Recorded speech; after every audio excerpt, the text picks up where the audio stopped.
Hello, everybody. This is Brenda Ahenkorah, and I'm the CEO and founder of My Well Self. And I want to welcome Mary Ann today. My Well Self is a tech-enabled, wellness-focused care navigation platform, and we remove the friction in navigating wellness-based therapies and make that process painless, fast, and easy. And again, I wanted to introduce one of our wonderful providers on the platform, Mary Ann, who's a psychotherapist. Hello, Mary Ann. Thanks for joining us today. Hi, Brenda. It's nice to be here. Nice to Yeah. thank you. Thank you for joining us. So we'll start off. So Marianne is a psychotherapist. She's the owner of Mary's Therapy. Is that correct? Yep. She's based in Calgary, but also taking patients or clients, sorry, virtually. And so we'll start off today learning a little bit more about psychotherapy, which is really interesting to me because I personally have lots of questions, but I'll let you address them as we go. So why don't you start off, Marianne, by simply introducing yourself to everybody? Okay. Thank you. Thanks very much, Brenda. It's great to be asked to do this. I'm Marianne Schleinich, and I'm a counseling psychotherapist in Calgary, working online. And I've worked online and in person before COVID, although right now I work exclusively online. And what can I say? I've got my website, marystherapy.ca. It's really easy to find. Mhm. I'm also a Canadian certified counselor, so I'm a member of the Canadian Counseling and Psychotherapy Association. Great. I've done a little bit more training in somatic psychotherapy, which means body psychotherapy, Okay, cool. which is really about bringing all of one's attention, even how we are in our body, to finding out more about what's going on in the unique situations of our lives. That's exciting. Really cool Thank stuff. you. Wonderful. And what journey, what made you want to become a psychotherapist or even into this area of therapy? Yeah, no, that's a really good question. This is actually my third career, and I'm almost 10 years into this career. I started out very differently in corporate finance, Oh, wow. and yeah, very different. Mhm. There, I gave myself some time and thought, let's see in a few years, is this you? Right. And it didn't take too long. I kind of ran out of things that I was really interested in learning. Right. And I decided that I needed to expand my circles, get in touch with people that, were absolutely new because I needed new ideas, needed to use my imagination for what else. And that led me to occupational therapy. Wow. So that's actually rehabilitation in medicine. So there I worked for 15 years, close to 15 years in palliative care. Mhm. I worked in Edmonton. I worked with on an amazing team of people. They were really internationally recognized. So they sought to give the best clinical practice, do the best research, best education. I loved it. And I worked with great people. Um, but really, I think the whole team, everyone there would share with me that where we really learned the most was from the patients. Mm. Um, and sometimes, we'd be wondering, like, what happened? Right. How did this change happen? Mhm. And I'd say that we provided, good care, an excellent environment, but the most dynamic change was really inside the person. Mm. It's like transformation. Right. It's like someone who's like this, Right. always shutting the door, Mhm. turning into someone who's open and So, welcoming, yeah. satisfied. Right. Yeah, and so the other thing about working there is that I wanted to know, it really made me think about, okay, what really matters? Someone's only got 2 hours of energy. Right. How do I identify what matters to that person? I don't want to impose my agenda on them. Right. So then I started taking courses, and that's what led me into psychotherapy. Wow. So, yeah, so the other thing is that I really like the holistic model of care. Right. And so now I feel really free to, if anyone's been in a hospital, there is amazing holistic care that can happen in a hospital and Yeah. does happen, Yeah. but it also comes with its own regimen. And so Right. I'm really happy at this stage to be doing what I'm doing and doing that deep listening. That's something else I didn't say was that uh, we can provide a space and like what's in there that maybe wasn't recognized even by the person themselves can Right. make all the difference. So that's how I ended up here. That's a great story, Marianne. That's a wonderful story. So thanks for sharing that. And in that journey of becoming a psychotherapist, what kind of qualifications or training did you have to go through? Yeah, well, I took courses kind of slowly as I worked, but Hmm. at some point I made a decision I'm going to go the whole length, and that involves getting a degree in a master's level in psychotherapy or a related field. And it's a really advised, working in Canada and really anywhere, to belong to a professional organization, Right. association. So they have further requirements like a recognized degree, Right. a number of supervised hours, um, and to follow standards of practice, an ethical code, and they make them transparent, publicly available. Um, and that's kind of the beginning, actually, because then there's training afterwards that usually people carry on with their specific interests. Okay. So there's definitely that initial training and then ongoing education as you Ongoing, move along. absolutely. Wow. That's right. Great.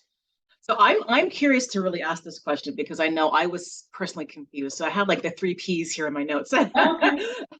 What's the difference between a psychotherapist, psychologist, and psychiatrist? Uh-huh.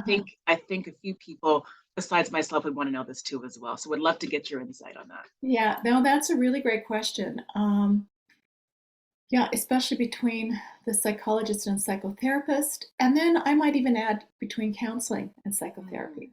Okay, please. So, yeah, let me start with the psychiatrist. Psychiatrists are medical doctors who've Mm. specialized in mental health. And so typically they prescribe medication. Okay. And that would be the difference. And sometimes those medications are necessary to begin psychotherapy or counseling. Mm. A psychologist also has a master's level, sometimes PhD, which psychotherapists could also have. But the difference is that they study more the objective research, so things that you can really see, thoughts and behaviors. And then they tend to work in in those areas, changing thoughts, behaviors, using more educational Okay. models that are research based. They might also provide specialized assessments that are then given to family doctors to help prescribe medication. Okay. And then the psychotherapist is more of a deep listening approach, Mm. not really doing medication, not diagnosing. It's Right. more, yeah, more personal growth, change Right. on the inside that connects to the outside. Okay. Oh, the counseling and the psychotherapy, just very quickly. So, Yep. counseling might be working more at a problem solving level. So, a person who comes for counseling, and I call myself a counseling psychotherapist. Right. Um, a person might come away with more confidence and more clarity in what's going on in their lives, have a few more tools, be more sure of what they need to do. Okay. And then psychotherapy works, yeah, at the level of transformation. Mm. And, sometimes we go back and forth. Right. It's wherever a person is at. So we start, psychotherapy is longer, gentler, longer lasting change, I would say. Thank you. That I think that was a great That makes sense? explanation. But no, that I understood that, and I think that other listeners will understand that. So thanks for Mhm. taking the time to dive deep into that. And just in terms of psychotherapy, when would someone like me, let's say someone out there in the public, want to come and see someone like you? When I don't know if there's alarm signals or not, but when would you suggest someone to consider seeing a psychotherapist? Mhm, mhm. Well, I can say that all my clients are wanting change. They're seeking change. That's nice. They're already I feel they're already actively in it before they come, although Yeah. they may feel stuck. Somebody who's in emotional pain, Right. someone who has been working at things but seems like it's not working, or they just have a feeling that something is there that they can't quite get at, that maybe they need something else, something different. Right. And the difference is that this is a special relationship that's focused on one person. It's going to be really gentle. I say really gentle because sometimes the scarier parts in our life, or the things that we want to stay away from or that we're blind to, they're really good at Mm. staying away. And they're not going to come out with like direct poking and prodding Right. sometimes. Right. So it's kind of, you know,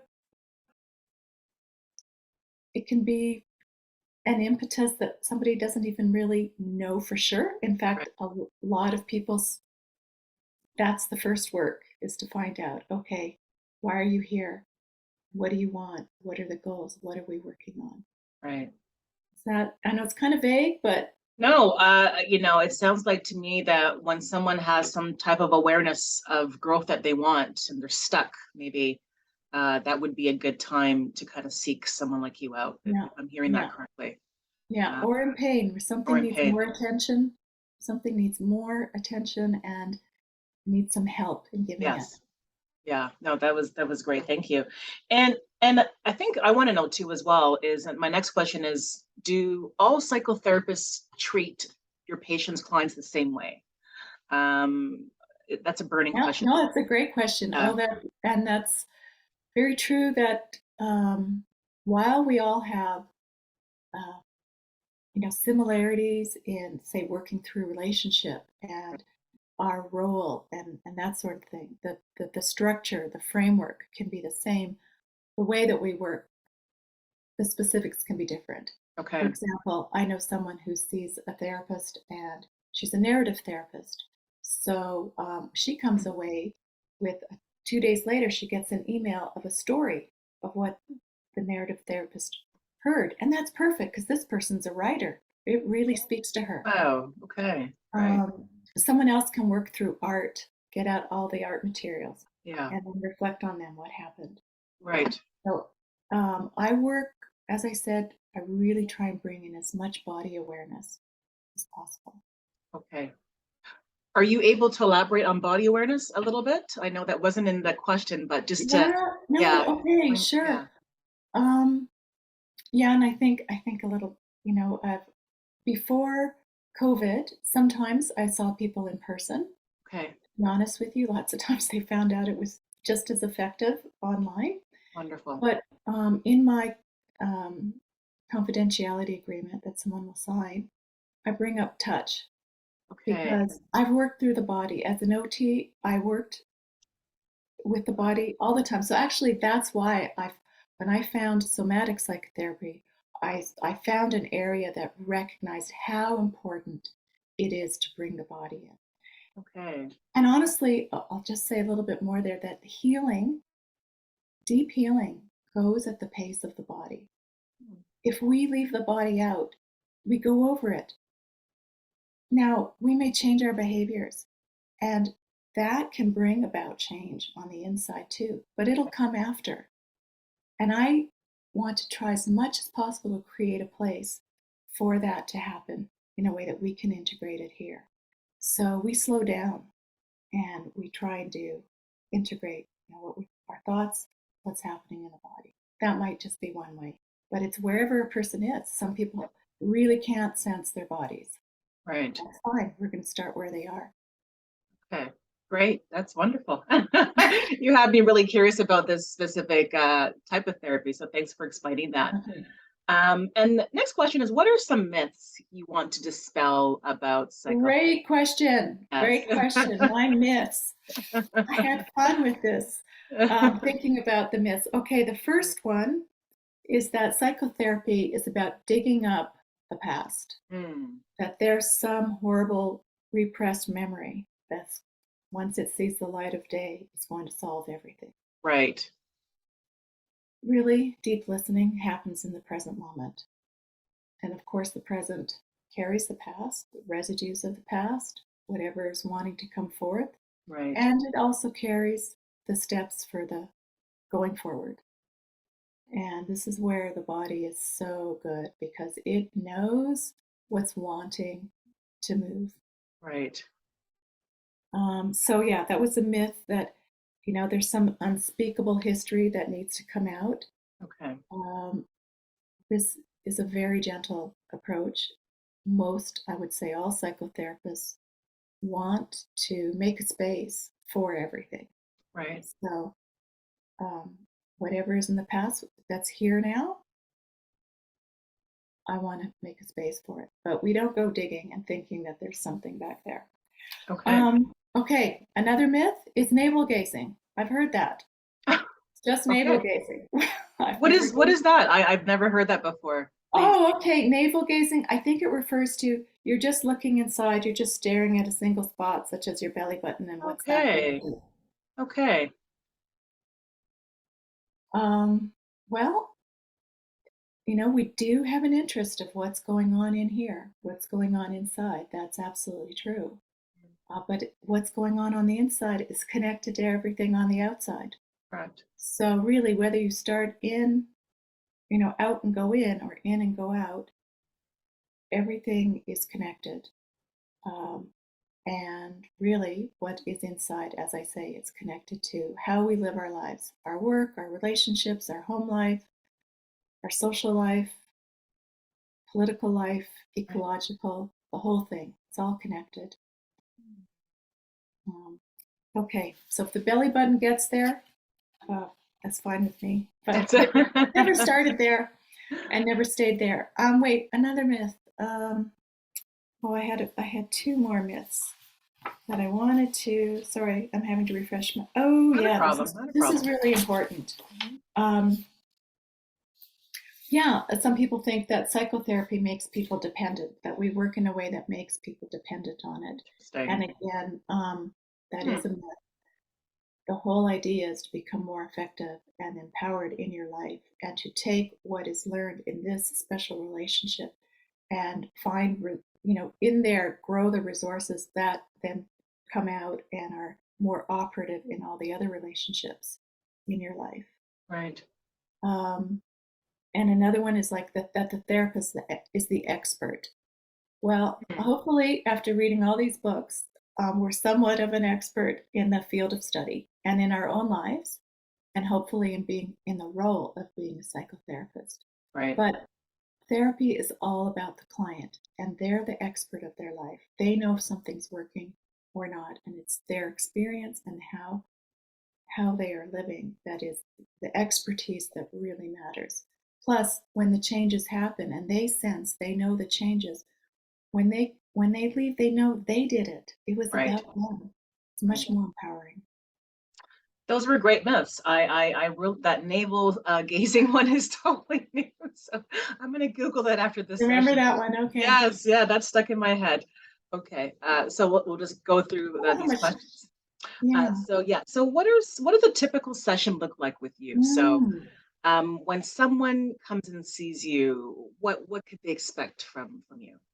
Mhm. If that's even if you can Well, define that. Yeah, that's great how you put that too, because I had like typical, like, yeah, very typical person, or yeah, no, I don't really think so. I'm yeah. I'm always seeing a unique person and finding, okay, this unique relationship.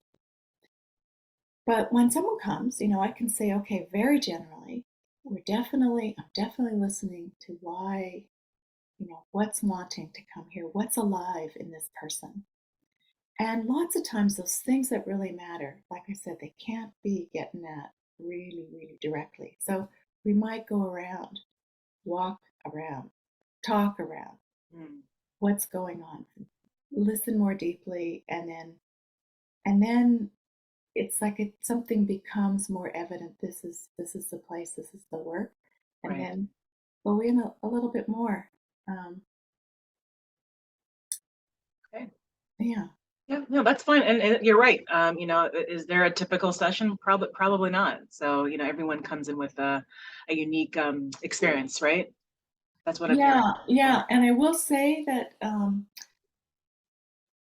as I said, like I'm listening for um, the body awareness as well, bringing that person hopefully into greater relationship with what's there inside themselves. yeah, I really like to work at the place that's just the edge of there's something there, but I don't know what it is. Like yeah, it's, and you've had that experience, I'm sure, of something on the tip of your tongue, but you can't quite get it, or right. you leave the house and you know, okay, like I've forgotten something, but like, what is it? I don't know, but you don't even know what it is. So how do you know what it is? Like that's logical mind, but still something is like there, right? It just Yes. keeps coming until, oh, that's what it is. And Yeah, there's like a relaxation that comes, that's the right spot, but it needs work. There's still something. yeah, So I really aim for that edge of not knowing. And that's where the beauty of therapy really comes out because it's hard to stay and pay attention to those places. yeah. But if someone's there paying attention, it helps. Absolutely. Helps stay there.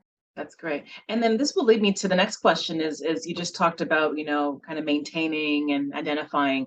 So when someone comes to see someone like you, a psychotherapist, what if they're committed to their journey, what kind of outcomes could they see happening with themselves, generally Oh speaking? yeah, that's great. Um, well, besides the confidence and clarity, like I mentioned, I think really getting comfortable in who they are and growing in awareness of who they are, really inhabiting their life in a whole way and being able to access a greater range of emotions and not being afraid that if this happens, I'm going to react in this way. Right. And even being able to know, okay, now something has happened. I'm activated, like there's something, or I'm shut down. Like to know that these things are happening and where the supports are, what is needed. So a greater range of living and more comfort, more feeling at home in Hmm. yourself in every situation, even those awkward ones, typically Yes. awkward ones. Yeah. That And then, sounds like a nice space to yeah. be in. Really sounds like a nice space to be in. And then I always end off these questions by asking whether or not psychotherapists are covered under health benefits. Mhm. Most people do have them. If I were to come and Yes. see someone like you, would it be covered under my insurance or? Yes, most of my clients do have coverage, and I Okay, think that's a good outcome of COVID is that there's been more coverage.